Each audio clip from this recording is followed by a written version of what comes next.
Assalamualaikum warahmatullahi wabarakatuh. Kembali lagi di channel Emergency Nurse. Di channel ini kami akan membagikan pengetahuan dan informasi kepada masyarakat tentang perawatan darurat melalui pertolongan pertama dan bantuan hidup dasar. Hari ini kami akan membagikan informasi mengenai stroke, tanda dan gejala, serta penanganan dan pertolongan pertama pada pasien dengan penyakit stroke. Sebelum masuk ke materi, alangkah baiknya teman-teman dapat mensupport channel ini agar kedepannya channel ini dapat memberikan informasi-informasi terupdate mengenai keperawatan gawat darurat dengan cara mengklik tombol subscribe dan mengaktifkan lonceng notifikasi agar teman-teman tidak ketinggalan informasi yang kami bagikan. Kami berikan waktu 5 detik untuk mengklik tombol subscribe dan lonceng notifikasi.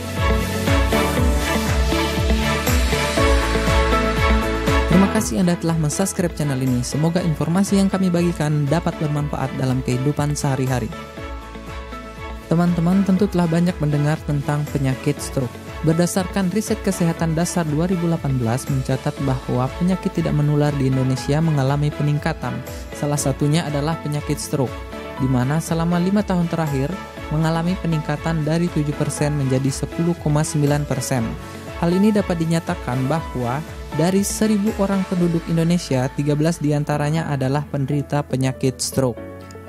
Nah, stroke sendiri adalah kondisi yang terjadi ketika pasokan darah kalian ke otak terputus akibat penyumbatan atau pecahnya pembuluh darah di otak, sehingga menyebabkan sel-sel otak kekurangan darah, oksigen atau zat-zat makanan, dan akhirnya dapat terjadi kematian pada sel-sel tersebut dalam waktu yang relatif singkat.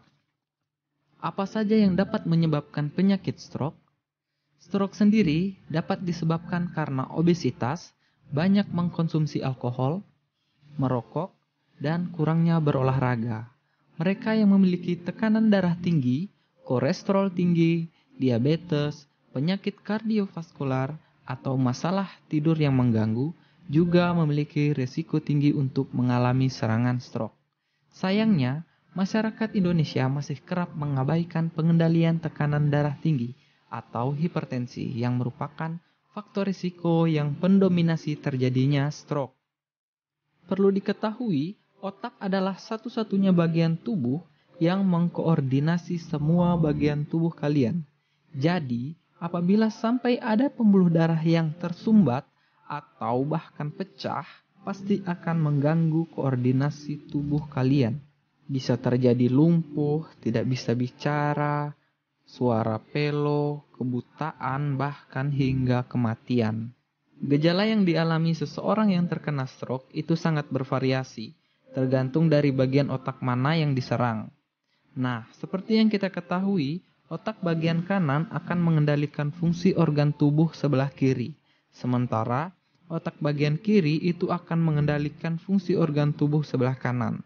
Nah, ini juga dapat digunakan untuk mengetahui bagian otak mana yang terserang. Dalam penanganan penyakit stroke, kita harus mengetahui apa saja tanda dan gejala yang ditimbulkan akibat stroke, sehingga kita dapat memberikan pertolongan pertama pada pasien dengan penyakit stroke. Untuk lebih mudahnya, kita akan mengenali gejala stroke dengan metode FAST. FAST sendiri merupakan singkatan dari facial dropping, arm weakness, speech difficulties, dan time.